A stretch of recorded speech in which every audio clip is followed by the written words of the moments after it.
Good morning, everyone, and welcome to today's webinar. This is the first in Ukeru's new series on trauma-informed changemakers. We hope through these conversations that we will help to shine a spotlight on individuals who are driving meaningful progress in reducing the use of restraint and seclusion, and who are helping to create environments in schools and everywhere of comfort versus control. My name is Kim Sanders, and I am the president of Ukeru Systems. Before we get started, I'd like to go over a few housekeeping items so that you know how to best participate in today's event. We've taken a screenshot of an example of the attendee interface. You should see something that looks like this on your computer desktop in the upper right-hand corner. You're listening in using your computer speaker system by default. If you would prefer to join over the phone, please select telephone in the audio pane, and the new dial-in information will be displayed. We are eager for this to be as interactive as possible. You will have the opportunity to submit text questions to today's presenter by typing them into the questions panel on the control panel. You can send in your questions at any time during the presentation, and we will collect these and address them during the Q&A session at the end of today's presentation. In addition, we welcome you to join us through this conversation on social media using the hashtag #StartsWithYou. A few other items we wanted to make you aware of. A copy of this presentation will be distributed in the next few days. We are recording this conversation and it will be posted on our website later this week. We are so pleased to have our guest today, Hannah Grieco, with us. Hi, thanks for having me. Absolutely. After reading a recent article by Hannah in the Baltimore Sun, it was so clear to us that her mission and Ukeru's mission was very much in line. Hannah is not only a writer, but she's also a mother of 3 children with special needs. As a former teacher, she has been on both sides of the school meeting table. She is also an education and disability advocate, candidly and generously sharing her story of her family's experience with restraint and seclusion. I couldn't be happier to have Hannah join us today to share her story and to talk about how she helps other parents navigate what certainly can be very confusing terrain. Welcome, Hannah, and I'd love for you to just start by sharing your story and in particular your son's experience with restraint and seclusion.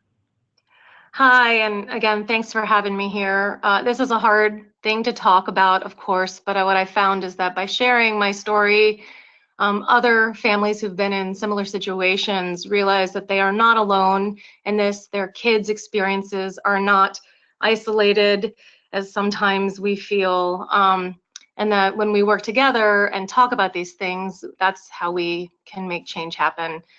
So my son, when he was very young, did have strong behaviors, but we did not have diagnoses. Some of these behaviors, while he was never aggressive towards others, he did self-harm, he would melt down, and we didn't have the diagnoses that we later got, that he was on the autism spectrum and also had a pretty profound mood disorder as the comorbid diagnosis. So as we were learning about him as parents, and I was a teacher, and I had a lot of tools, I thought, but those tools weren't working, and we were having a lot of struggle, especially as we started in school.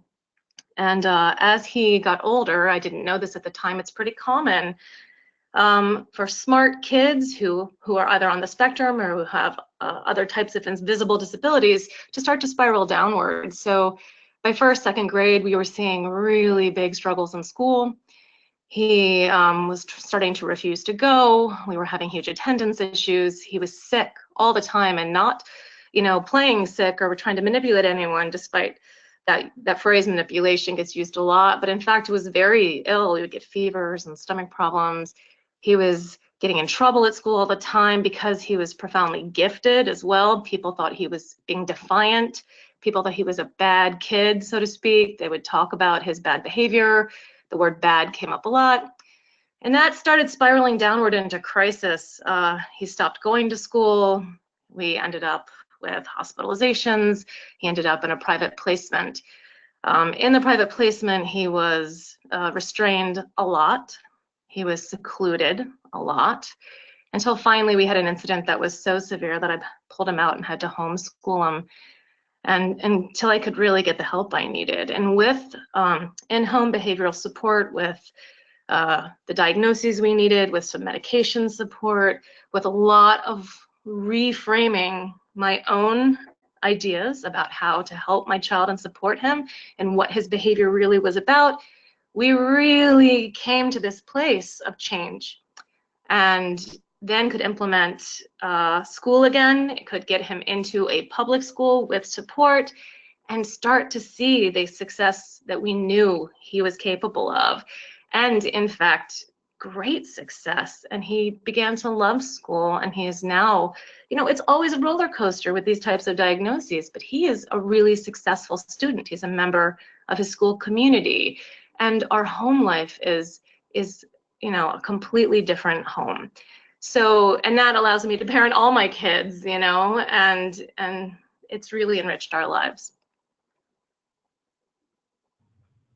Wow. So I have just a couple questions, if you don't mind already.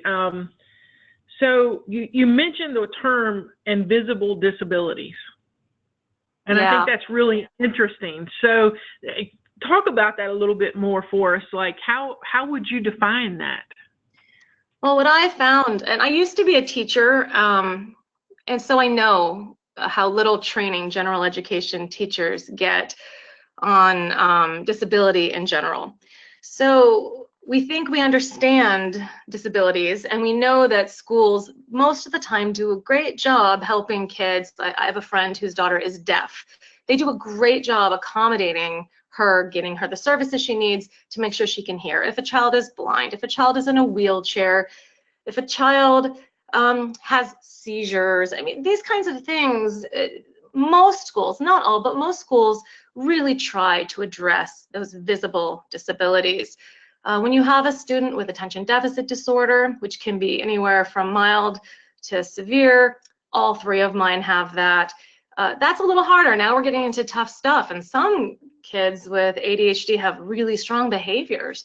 And often kids with that diagnosis on the spectrum, and I don't use functioning labels lightly. I don't really believe in high and low functioning, because I do think that what functioning is sort of an impact of stress along with lots of other factors, high in some and low in others. But a child who's on the spectrum but is able to mostly go about their day, reasonably low need, that child is going to be viewed as a kid who's causing trouble, not as a kid who is in distress or in need. That's an invisible disability. A kiddo with a mental health issue, anxiety, depression, bipolar disorder, something like that, that's an invisible disability. Schools start to see it as visibility, you know, in terms of I can see really strong behaviors. I mean, they wouldn't even evaluate my son until he started running away from school and refusing to attend. All of a sudden, boom, it was visible, and we went from no IEP to a private special education placement. That's not how it should work, but that's often how it works. Oh, absolutely. And again, I know that, you know, when Grafton took on the initiative of minimizing restraint and seclusion, that was one of the things that we really had to focus on, was sort of like how to flip the mindset or the thinking. So again, when you have those students that the disability is more somewhat invisible, you do tend to see them more for their behavior. And then you do tend to see that behavior is more of bad or in a negative connotation. So, you know, you also mentioned how you had to reframe, Right. you know, for yourself, I'm sure, as the mom. And it sort of runs parallel to those of us that are more in the business of, you know, providing education, providing treatment types of services, and how we need to reframe our mindset. So tell me, like, as a mom, how do you take that first step to try to reframe how you're thinking about this?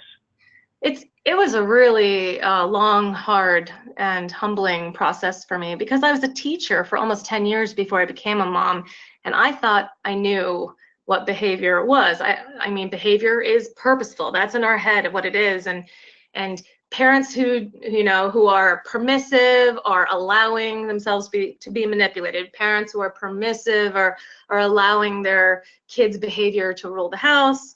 conversely, parents who are too strict or this, and this. We have these judgments about behavior and what we're supposed to do, and every mom and dad too, but definitely moms feel this judgment of what we're supposed to do as parents.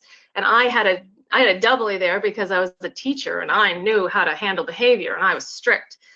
But then this concept of purposeful behavior is really, it can really lead us down, to be honest, a dangerous path.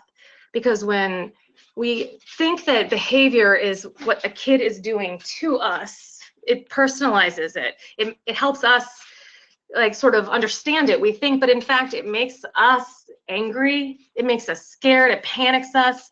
It really impacts our response. It's very hard to calmly soothe and redirect a child if we are angry that they are defiant, if we are scared or upset that they are being unsafe and that they're doing this to themselves, they're doing this to us. And what I discovered, and it took far too long, and that's a hard thing to live with, is that my child was not doing these behaviors to manipulate me. He was not doing these behaviors to hurt me. And that the best thing I could do to impact his behavior positively was to stop personalizing it, to stop responding to it. And truthfully, no matter what books I read or what I did, it wasn't until I brought in a behavioral therapist to help my son, but he actually worked with me for the most part. He changed how I was responding. And I saw a direct impact on my child's behaviors. I saw that anxiety was fueling most of them. When he was running, when he was hurting himself, you know, when I handled myself by calming my face down, by calming my tone of voice, by not being highly reactive, all of a sudden I had more tools and he was responding better. But that's a really hard place to get to. And then once I learned all of that, then I had to go into the school and talk to the teachers about how they were viewing his behavior. And he is not intentionally lying. In fact, he is really scared and thinks this is what's happening. When he runs, he's not defying you, you know? So these kind of things, they're tricky and nuanced, but that was the reframing that began all of it for me.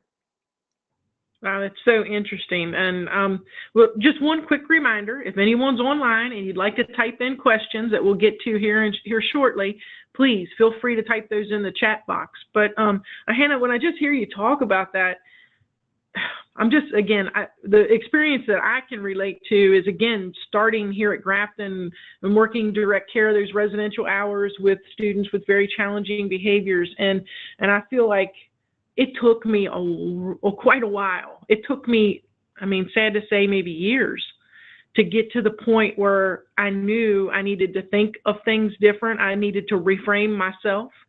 And, you know, and please tell me if you had the same experiences. But again, and you mentioned a little bit, but the social pressures. So, you know, you mentioned as a mom, it's like how your family thinks that you're supposed to act. For myself as a worker, and I know our folks here who are teachers, it's sort of it's the pressure of how you keep your classroom under control, how you keep your group of students under control. And it's social and societal pressures. I mean, do you feel like you were feeling some of those as a mom? Oh, on so many levels. All moms know about mom blame. We talk about it. I write about it a lot. When you get more than one mom in a room, we're going to talk about how we feel judged and blamed. And I imagine fathers feel similarly. So we automatically know that we get blamed. If our child has a problem in school, if our child has a problem on the playground, any place that our child is struggling, the first question, I mean, I get it from doctors. I used to get it from the pediatrician. Well, I mean, what are you doing at home? What's going on here? Is there anything happening in your child's life?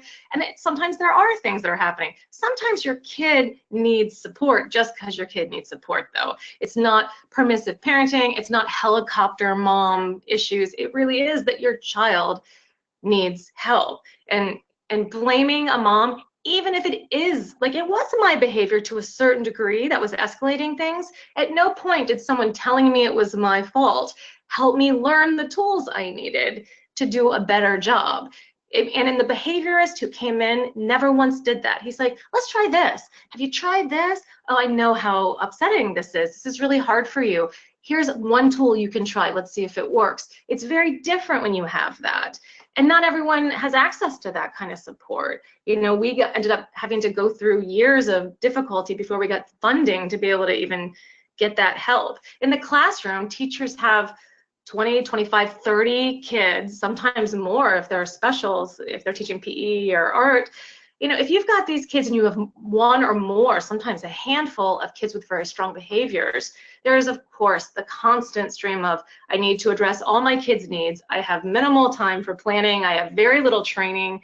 What can I do? I need to teach everybody. I can't let 2 kids that are struggling monopolize the whole time. There's just a lot of pressure and a lot of judgment for both parents and teachers, and it ends up creating this conflict, especially at the IEP table, especially at parent-teacher conferences, when in reality, everyone is on the same team.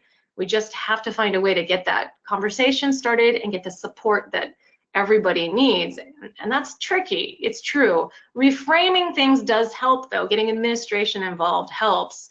Getting the supports put in place, getting a good IEP or a 504, getting tools into the hands of teachers, and getting reassurance and comfort, you know, to the parents that in fact we see your child is a person, not a behavior problem, and all children deserve to be taught, you know, and respected. So that's a lot to do. It doesn't happen quickly, you know, but we got to start it. Absolutely. So talk a little bit now about the impact of restraint and seclusion on your son, as well as on your family. Like, tell us a little bit about what that was like for you all.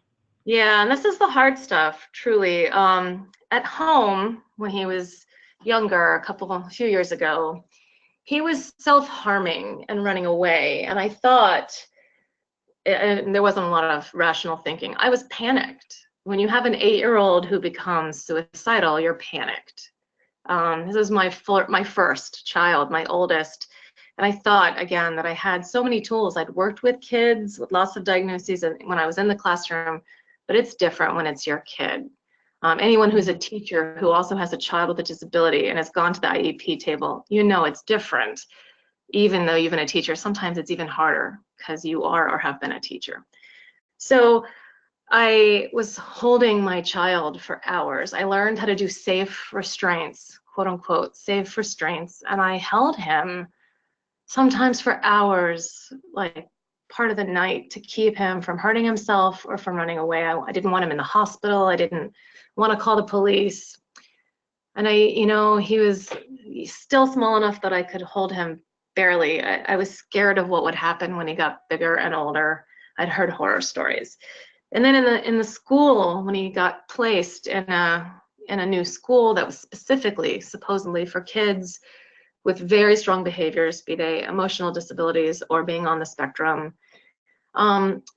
they said they didn't restrain kids. They said they didn't do seclusion, but they would body block kids into the corner forcefully. They would contact his body with their body. And then if it still didn't help, they would take him to another classroom. They didn't have an official, seclusion room, but it was an empty classroom where he was left alone until he calmed down, an empty classroom that he couldn't destroy, they said. And when he wouldn't calm down, he would eventually get held against a wall, and he was traumatized, smashed against a wall, he said. It was a wall with a padding, so it was fine, supposedly, to push him up against it and hold him. He would say things like, I couldn't even breathe. Well, he could breathe, but it really felt like he couldn't. And an 8-year-old boy who feels like he can't breathe is not going to calm down and fix their bad behavior. This school separated behavior from counseling. Behavior was purposeful. Behavior was going to be changed. Any emotional stuff was separate. Well, anyone who has ever had a feeling knows that that's not actually doable. You can't separate behavior from panic. You can't, especially if you're 8 on the spectrum with a mood disorder, you can't separate behavior from fear, from sadness, from anger. You're gonna react. And he got up one day and broke his pencil. He couldn't even do like he's profoundly gifted, but he couldn't do a quarter of a sheet of a math page. He just was so panicked at all times in this classroom. At any point he could get hurt. At any point he was overwhelmed and nobody would understand what he was going through. So he got up and he broke his pencil and said, I'm not doing this sheet. And they body blocked him into the corner because you're not allowed to do that. He told me later that he kicked the person's shoe because he wanted them to stop touching him. And he has a lot of sensory issues, so I imagine it felt like punches, even if they weren't holding him super tightly, though he had bruises the next day, so they were holding pretty tightly. He kicked the shoe because he knew the shoe wouldn't hurt anyone, is what he said. And he's never been aggressive, so I was like, even in that moment of meltdown, he was like, I don't want to hurt someone. Well, he wouldn't stop screaming. He wouldn't stop trying to run to the door. So they put him on the ground face down and put his hands and feet behind his back. And it was illegal. That hold is illegal. But there are no cameras in the room, so there's no proof they did it. He was interviewed by a lawyer. He was interviewed by a psychiatrist. He wouldn't even tell me that it happened. He didn't want me to know because he didn't want to get in more trouble. But it was a pretty strong trauma. Both the lawyer and the psychiatrist said you can't send him back there. So I pulled him out. He ended up being homeschooled for a year. He was so scared of school. He was so just terrified of teachers because teachers hurt you. And I mean, how can you learn if that's your experience? And it took a year of in-home behavioral support, of me again reframing all of this. This was my wake-up call that he's getting worse, quote unquote, not better. He's getting less stable. He's getting less, settled into who he is. He's less able to go to school. And I mean, I wanted to work again. I wanted to not be at home teaching my child. I wanted school to teach my child. I wanted him to have friends. I wanted him to live his life. He's a person, not a diagnosis. So that's when we really started having to make these big changes. So what were those first steps that you took? I mean, you homeschooled him. Yeah. But then at what point during the homeschooling did you find that I think we're ready to go back to school? Like how did you take that step? It was a hard situation. I was working every day with a behavioral therapist in the home. And within a couple weeks, I was seeing really drastic changes. First of all, just being home, he felt safer. Second of all, I was no longer ever restraining him. I was being taught by the behaviorist how to redirect, how to ignore things that weren't necessarily requiring a response.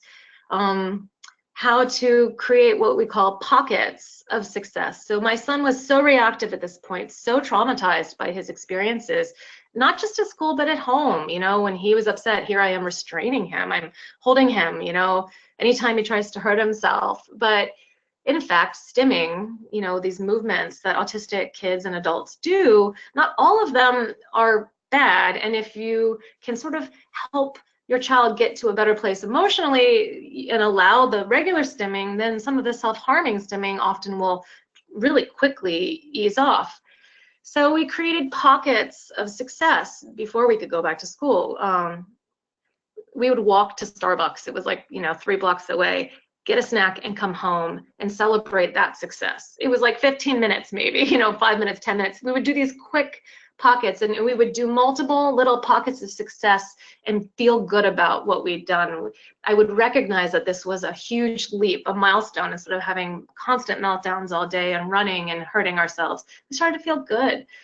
It took a lot of time. It took a lot of me that I was there doing that. And I get it. Not everyone can do that, but this can happen in the school. This can happen in the right school environment where we start to feel successful. We celebrate that. We don't start weightlifting by, bench pressing 150 pounds 50 times. We start weightlifting with 2-pound weights, and we do maybe 3 or 4 of them, and we're like, look at us building muscle.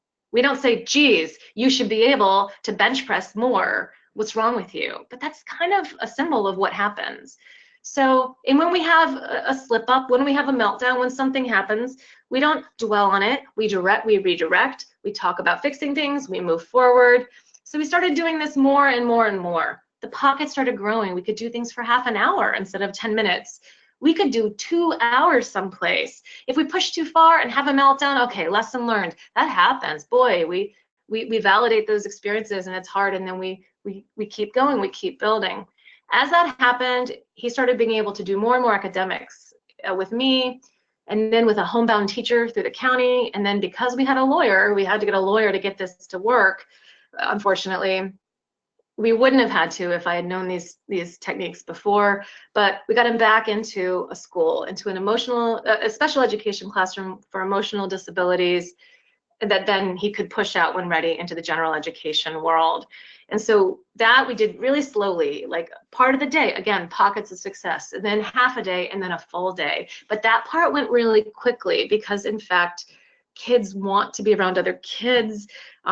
These misconceptions we have about kids on the spectrum, for example. My son is very much on the spectrum and very much wants to interact with others. Socially, he doesn't always know how to do it, but underneath that, he wants that connection to other people. It just doesn't look the same as a neurotypical kid. And so he wanted that. He wanted to go to school. He wanted to feel like a regular kid. He started to believe he could actually feel like a regular kid. He had to believe that. He had to feel safe. He had to feel like his body was safe, that he was a person that was treated as a person. And that was the bridge, so to speak. Once we were there, I could work with the team for him and to slowly show him that he was not going to be, nobody was going to put their hands on him. Nobody was going to shove him into a corner or slam him to the ground. Nobody was going to insult him. Nobody was going to tell him everything he was doing wrong. They were going to gently, positively guide him into success. And from there, it was like a snowballing of success, going into the regular classrooms, working with, the mainstream kids, and really having tremendous success of becoming a part of the school community. Wow, that's wonderful. So that's where he is now.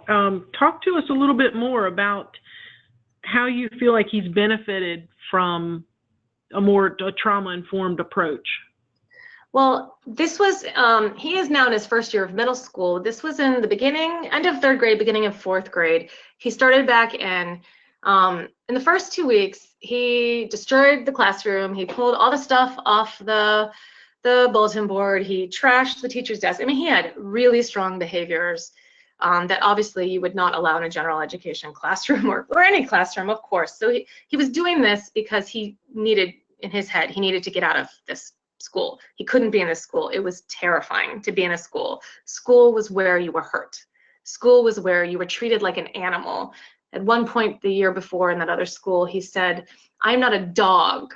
They're trying to train me, but not one person has ever asked me how I feel, like why I'm so upset. Nobody cares why. They don't want to hear it." Well, he's telling me this at like 2 a.m, sobbing, "Don't make me go to school." That told me everything I needed to know.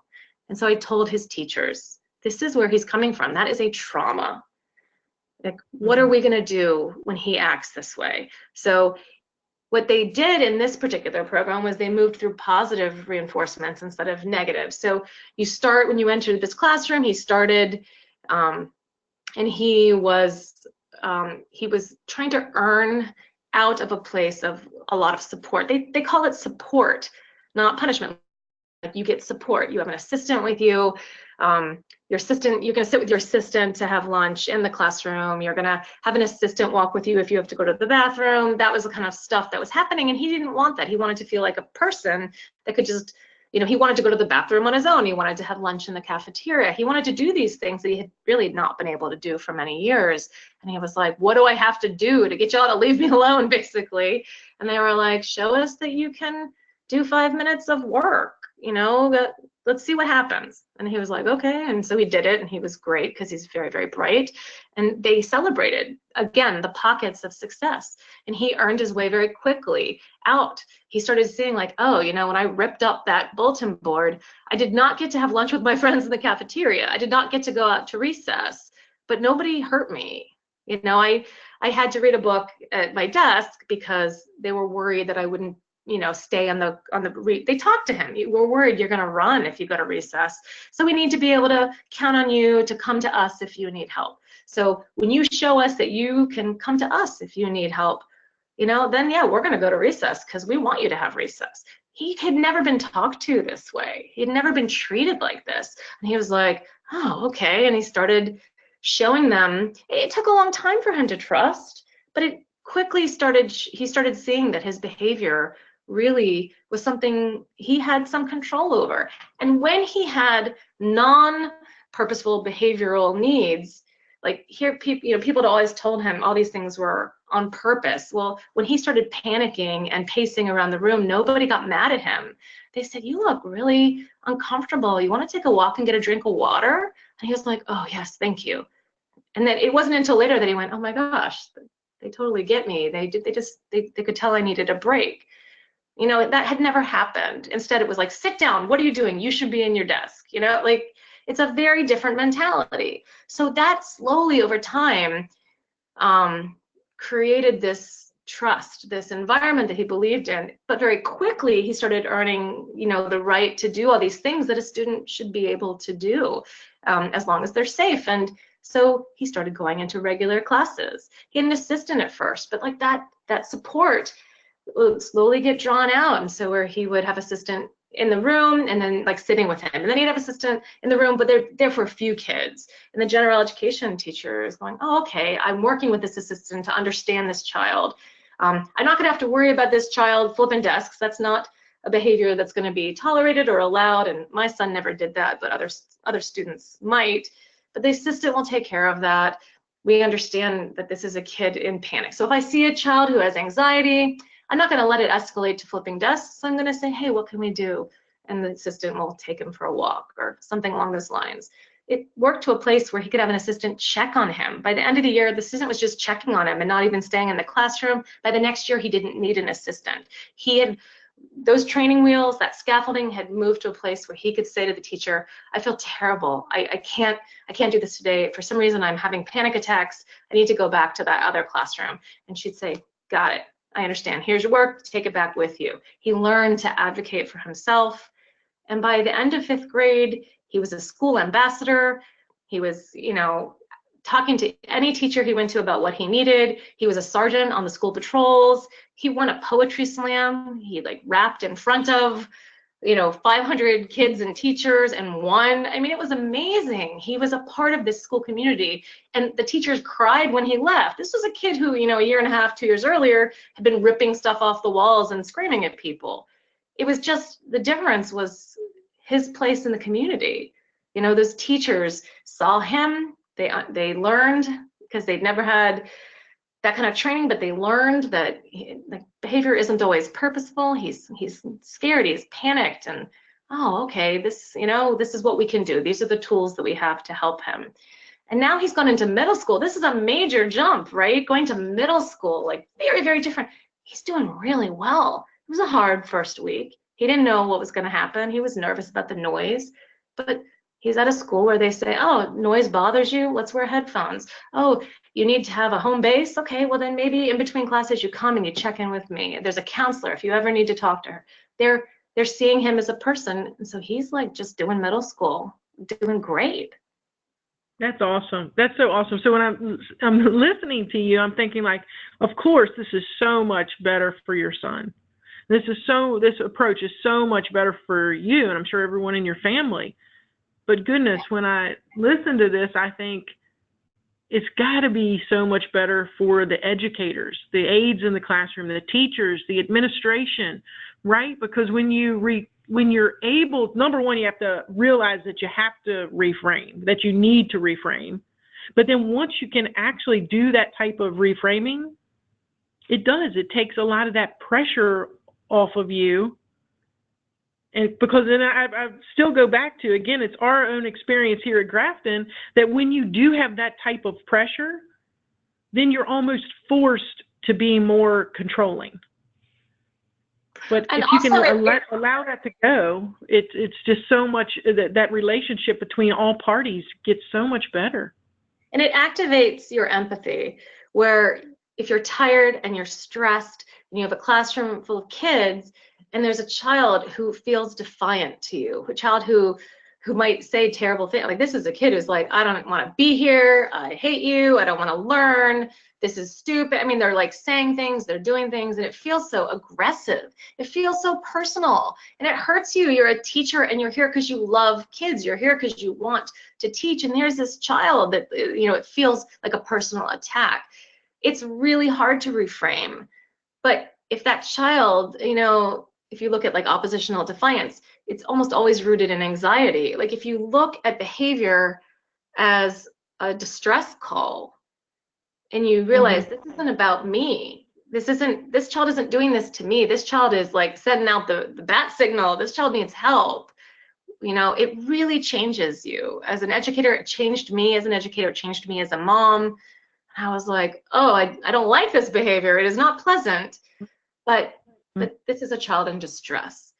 And just the softening of the person in authority, just the change of the face from anger or fear to sort of a less activated face, like just that alone de-escalates the situation. And it's obviously much easier as a teacher to do that if you have administrative support, if you have an assistant, if you're working closely with the special education teachers, so you feel supported. You don't feel like you're just, you know, in a room alone with no tools. Absolutely. And I do think that as educators and treatment providers, and, you know, it's so important to sort of look out for each other, because just like you mentioned with your son, you know, he's not going to have 100% great days. Well, yeah, teachers aren't either. You know, all of us as a community, we all have our days when we're not maybe at our best or the, you know, top of our game. And well, to me, that's, I yelled at my kids really this morning. You know, I had a hard night. My son didn't sleep much last night. I yelled at all 3 kids this morning. I made 2 of them cry. My son's like, I'm not going to school. We had a bit of a circus this morning. We're not perfect. Nobody's perfect. Definitely not me. It's much easier to write about doing it just right than do it. But the difference, in my opinion, is where you're coming from. So you blow it, because I mean, I'm a person and I blew it this morning. But if you have that core of this is what I'm going for, and this is my point of view, is that this is how I'm going to do it, and this is what this child means to me. And then when you screw up, it's easier to come back to that base. And I can say to everybody in this morning, to the whole house, I had a tantrum. I had a mom tantrum this morning, and that did not help any of us. And I'm sorry, because yelling at you because I'm tired was the wrong choice, and it didn't help. Look at all, we're all a hot mess now. So what are we gonna do? And then we were like in it together. We were a team, you know, and we could fix it. Exactly. And teachers are allowed to do that too. I mean, I did it as a teacher, you know, like you take away recess and everything is, and you're like, wait, that was totally not how I should have handled that. You can talk to your class, you can talk to your students, you can talk to your other teachers that you're friends with. I mean, we're all in this just trying to do our best, and our best is good enough. It is. It really is. Like, just being human and trying hard is enough. Yeah, I totally agree. Totally agree. And again, just we got to take care of each other. We really do. So, man, you've given us so much information. So I want to make sure that we just sort of summarize, like, what in the world all of us can learn from your experience. And so, you know, I think in preparation for this webinar, we had asked, like, give us your top 5 tips. So maybe now is a good time to just summarize for us, like, your top 5. And these tips, of course, your mileage may vary because of where you live, what resources are available. There are usually resources we don't know about. I spent 3 years feeling isolated because I didn't know about resources that were available. So sometimes you gotta do some of that. But if you can get a team in place, and that team can be a pediatrician and a counselor, that team can be a behavioral therapist. Our team involved, for the first couple of years, occupational therapy. We don't need it anymore, but we did need it to get in control of our bodies. We used a psychologist and a psychiatrist and a behavioral therapist. I mean, we used a whole team. And also, the first person on my team was a friend who was another mom with a kiddo on the spectrum, who got me moving on getting these supports. And she said to me, you are not the only person who's experienced this. You think you're the only person who's ever had to put your child into a hospital, but you are not. It's not true. You just feel that way because this world can be very isolating for special needs parents. But you're not alone. Let's get you support. Let's get you a team in place. And then you have other people to help you with your perspective, because feeling isolated and alone as a parent or as a teacher, because we know what it's like as a teacher to have other teachers judge us, to have the principal be like, why can't you just handle this? I mean, we're not alone. We are not the only person who's ever been through this. And as parents, we need other perspectives and outside support. So that's number one. Number two, people don't even think a lot of times about getting IEPs for mental health diagnoses or 504s, but in fact, getting special education support is really important if there's a way to do so. A lot of times schools will even fight it, but in fact, getting support either through a 504, which is like accommodations, you can have access to a counselor, access to tangible tools, a standing desk, for example, or a fidget, or breaks to go get water, extended test time, assignment time, stuff like that. If your child needs more, then let's talk about special education supports to get anxiety, to get school attendance related to depression, anger and rage related to stuff like that, to get stuff for kiddos that are on the spectrum who need not only physical accommodations, but maybe social skills support, maybe a teacher who understands and is trained in something like Unstuck and on Target to help a child handle severe anxiety. There's so many things that IEPs and 504s can offer that we think, oh, well, often as well, kids do okay at school, but then they just melt down at home. But in fact, not getting those supports while they're at school creates a tough home environment. Now we've got this cycle. So if you can get support in school, it makes a huge difference. Again, it's a team. It's a team. You work with, as a parent, with the teachers, with the doctors, however you need to together address these. And then for number three, I mentioned Unstuck and on Target. We could start with something like, even when they were little, a program like 1, 2, 3 Magic or Unstuck and on Target. These are all basically cognitive behavioral therapy for parents and kids to help decrease anxiety. And anxiety is just at the root of so many behaviors, even with other diagnoses. My son has extreme anxiety because of autism and bipolar disorder. It's the anxiety that really spooks him and sends him into strong behaviors. So anything we can do to reduce anxiety, we should. And a program like Unstuck and on Target is specifically for kids who have strong behaviors and rigidity related to anxiety. The biggest and hardest of all of this is number 4. I am a very emotional, obviously very chatty person. I have strong responses to events. I tend to personalize things. I love hard. I get upset hard. But all that stuff was hurting my child. All my strong responses, my anger, my personalizing, my total terror that he was going to hurt himself, maybe even kill himself. These things were causing me to not be okay, and he was responding, learning how to create a much less emotional face, how to control my tone of voice. It made a profound difference, not just with him, but with all of my kids and even in my marriage. So it impacted how I taught, it impacted how I interacted personally with the people in my life. And when I screw up and I get really upset, or I let, maybe I'm really tired and I let those emotions take over, I see an immediate response in my kids with stronger behaviors. It's remarkable. So that's the big one and the hardest, and the one that I needed help. I needed a behavioral therapist to help me learn how to control that. And it's funny because I really did think behavioral therapist was there for my son. The behavioral therapist was there for me to change my parenting, to help my son's behavior.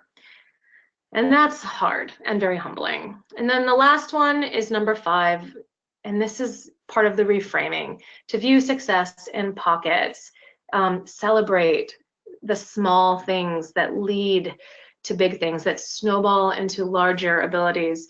Again, we don't, lift weights by lifting the heavy, heavy, heavy stuff first. We don't run a marathon before we walk around the block. It's okay to celebrate walking around the block. It's okay to just be glad that we had a morning without a lot of drama and we got on the school bus, and that is worthy of celebration. I am so proud of you. This is so great. I'm really enjoying this time with you. And we move through that and we appreciate, honestly, those successes, and then we slowly stretch them out to build them and make them longer and bigger and more extensive. Wow, those are terrific. Those are terrific. So we actually do have some questions coming in. My goodness, this is such a great conversation. I feel like Hannah, we could sit here and just talk all day. But I think we probably should take a couple questions from the people who are listening with us this morning. So one of the questions is, how did you affect a reframing of perspective regarding your son with the school staff? So it's one thing, you talked a little bit about how you were able to take that first step yourself, but my goodness, any suggestions for when you feel like the school staff may need a little reframing, but maybe they don't see it? It can be hard. And this is especially hard because some of us have been in a place where we feel traumatized by our experiences as parents. And in fact, I work as an advocate, and I work, a lot of my clients are teachers, which is so interesting, and I never expected that. But this year, a lot of my clients have been teachers who are shocked and hurt by their experiences at the IEP table, by their experiences with their kids in the classroom. And they feel betrayed because they're teachers too, and they can't believe the lack of support on the other side of the table. So it's true that you can feel very combative. You can feel like this is a battlefield. And so what do you do? And it's funny.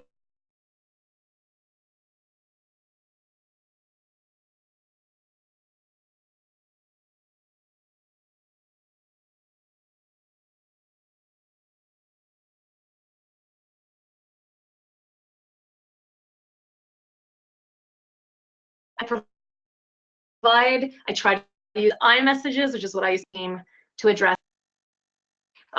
These are 3 articles that I was reading that really helped me as I was reframing and the way I worked with my child. I really wanted you to see them too. You try to start from a place of we, as a place as a team. I, for example, was seeing that my son, when he was first going into this newer program, not the special education program, but the public school program, that they were trying to get him to stop stimming. And I said, he's escalating a lot because you're trying to get him to stop basic, like fluttering of his fingers and flapping of his hands. And I had to be very direct, but I still tried to be non-combative. And I'd say, I think we need to maybe make a list of the 3 behaviors that we want to diminish or eliminate. I think we need to really pick our battles. And I just would like us to stop addressing the stimming completely. His stimming is okay. His stimming helps him. Here's an article about stimming and autistic kids and how important it is for their mental health. And they maybe didn't want me to tell them that, but I was firm. No, it's not okay. We're not going to try to eliminate. This is just how it's going to be. But I kept it we. I said, I think it's important that we do this. So that's where we start. As an advocate, I find it much easier to keep my cool and be very professional when I am advocating for another parent and their child. It is hard not to cry at the table when it's your own kid. It is hard not to be emotional. When we are emotional, the team does not see us as an active team member. It's harder. It's really tough stuff. There's no perfect. But if you keep that reframing in your head with the staff, that even if I don't love everything that this particular teacher is doing, we're still a team. We have to make this work. Of course, if there's something traumatic or bad happening, then no, you don't make it work. You advocate for your child first and foremost. But if it's something that you think you can move with and teach and work with, then you say, this is what we need to do. Here are resources that I found. Have you guys tried Unstuck and on Target? I got the whole school doing Unstuck and on Target at one point because I was like, this is great. This is a tool that teachers will like, and teachers did like it. It cost a little money. It was worth it. Everyone started using it because it was really effective. So And it was a tangible tool that teachers were like, wow, this is good stuff for all my kids. And that was, I mean, what a great coup, you know, like here we are doing this really positive behavioral strategy that is healthy and so doable, and it helps everyone. So yeah, I guess it's the we part, trying to keep it in our head that we're a team, even if it feels bumpy. Right, absolutely. And I'm sure we do have someone asking more about the Unstuck It program. It's called Unstuck and On Target. Yeah. Yeah, so I'm sure people they will be probably Googling that. Yeah, you can find it on Amazon. Don't get the teacher curriculum, just get the book, because you can just get the book yourself. And again, it's called Unstuck and On Target. Another one, if you have a younger kid, 1-2-3 Magic. It's basically like CBT, cognitive behavioral therapy for parents. It just helps us control our affect. There are a lot of programs like that. Our affect is our emotional response, our visible emotional response, keeps us calm, keeps us feeling in control. The worst thing to do is to feel out of control with a child who's out of control. You got two out of control people, it's going to escalate. It's going to become less safe to the point of actively dangerous. Absolutely. So someone is also asking, did you get him diagnosed in an IEP or 504 prior to withdrawing him from school? Well, we had multiple issues with schools. Our diagnoses were slow because, again, my son had only certain visible behaviors, and he was so smart that all of his tests were so high and his grades were high, so the school did not even want to evaluate him. Anyone with a twice exceptional kid, a child who's gifted and has a disability, understands this, that it can be hard to get them to agree to even evaluate your child. Now he's just misbehaving. He's fine. He just needs to do what the teacher says. He needs to stay in his seat, et cetera, et cetera.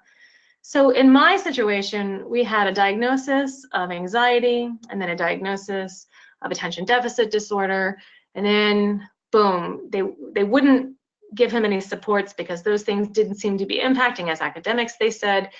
Boom, he stopped going to school. Boom, we ended up in a private placement. He was running away from school. He wouldn't go to school. His behaviors were escalating, and we still didn't have an IEP. We had these two diagnoses that already the psychiatrist and the doctor were like, I don't think that's all there is, but we haven't figured out what's happening yet. This is a complicated case. Some cases are less complicated. My son was very complex. But the diagnoses were slow. The autism masked the mental health masked the autism, the ADD and anxiety, they masked the bipolar disorder. It was just, there was a lot going on that was hard. So we didn't get it. And also some of the diagnoses, like bipolar disorder, is something that's sort of hard to get diagnosed in a child. It took a long time to convince anyone he even had it. They had to really watch him and see what medicines were helping. So, I mean, we didn't even have an autism diagnosis privately until he was 7, and the school did not think he looked like he had Asperger's, which isn't even used anymore, but at the time the school was still using it, and he was clearly, in their opinion, too high functioning to have autism, so they wouldn't even give him that diagnosis or evaluate him for that until he was 9, and he had to finally be in that elementary school where they really started treating him so well, and he was successful. Part of that was getting them to evaluate, see that he was autistic, see that they didn't necessarily understand autism, and learning that they didn't know something was actually a big door opener for them. They were like, we thought we knew what autism was. We were wrong. What else don't we know? We're ready to learn. That's hard to get a school to admit. But once that happens with a teacher, with an administrator, with a program, I mean, the sky's the limit, because then these are all people who became educators because they love kids and want to learn. So that's when we started doing Unstuck It on Target, and we started doing all these other techniques that were really successful, not just for my son, but for lots of kids. Yeah, absolutely. So I do think that that's really the key. Like, we have a person who did ask the question here, like, any suggestions for starting this process as an educator, not necessarily as a parent. And again, I would just say it goes back to our experience as well here at Grafton, that for years we did things because we thought that was the only way to do it. And, you know, I love how you talk about the reframing, because it really is the first step for all of us is, number one, sort of admitting that maybe there's a better way. And, you know, again, I know for us here at Grafton and with Ukeru, like we had to invent Ukeru because we were doing some things that we shouldn't have been doing. And we really had to be better. We had to be better. And it took some, you know, trials and tribulations to get to the point of sort of having the light bulb moment and definitely a push from a new CEO to say, like, we got to do something different because this isn't working for anyone. And so that, you know, again, it's very similar. It's that whole reframing. You were reframing yourself as a parent and helping to reframe people's minds who were working with your child. At Grafton, we had to sort of reframe the whole organization. But as a for teacher, me, also, you can look and say, what I thought I knew might be wrong or might need some widening. So I thought I knew as a teacher all about autism. It turned out there was so much I didn't know and so much I had misinformation about. Just realizing that and starting to dive in and really learn about it changed my idea about behavior. Learning about oppositional defiance and how that really isn't even a term used in the mental health field anymore, just in the educational one, and that defiance itself is often a sign, a symptom of anxiety. That changed me. I was like, oh my goodness, this isn't about me. This isn't about this kid disrespecting me. This is a kid in distress. It doesn't look like the distress I'm expecting to see. It doesn't look like the anxiety of a child who's fearful, you know. It looks different, but maybe it's just because I didn't know that that's one way anxiety could look. Reframing on my own mentality as a parent, as an educator, like then you're open to learning new things. Then you're not defensive. Then you're not worried about judgment because you're in this open mode, ready to learn. And if someone is judging you, then they're judging you being open and willing to learn, and it doesn't bother you anymore because they're probably not open and willing to learn. So that, I think that's the place to start as an educator, saying, I thought I knew this, maybe I have more I can learn, and it will in the end really positively impact your teaching of all kids. absolutely. Well, Hannah, I cannot thank you enough for joining us today, and I sure hope that we could do this again, maybe a couple more times in the future. I'd love it. I want to be, yeah, me too. And I want to be sensitive to everyone's busy schedules, so we're going to conclude at this time, but please remember to join us for more discussions at the hashtag Starts With You, at Twitter, Facebook, Instagram. Again, I would just say, remember Hannah's top 5 tips there. Take care of each other. Be that team. There's no I. It's got to be we. And make sure to enjoy the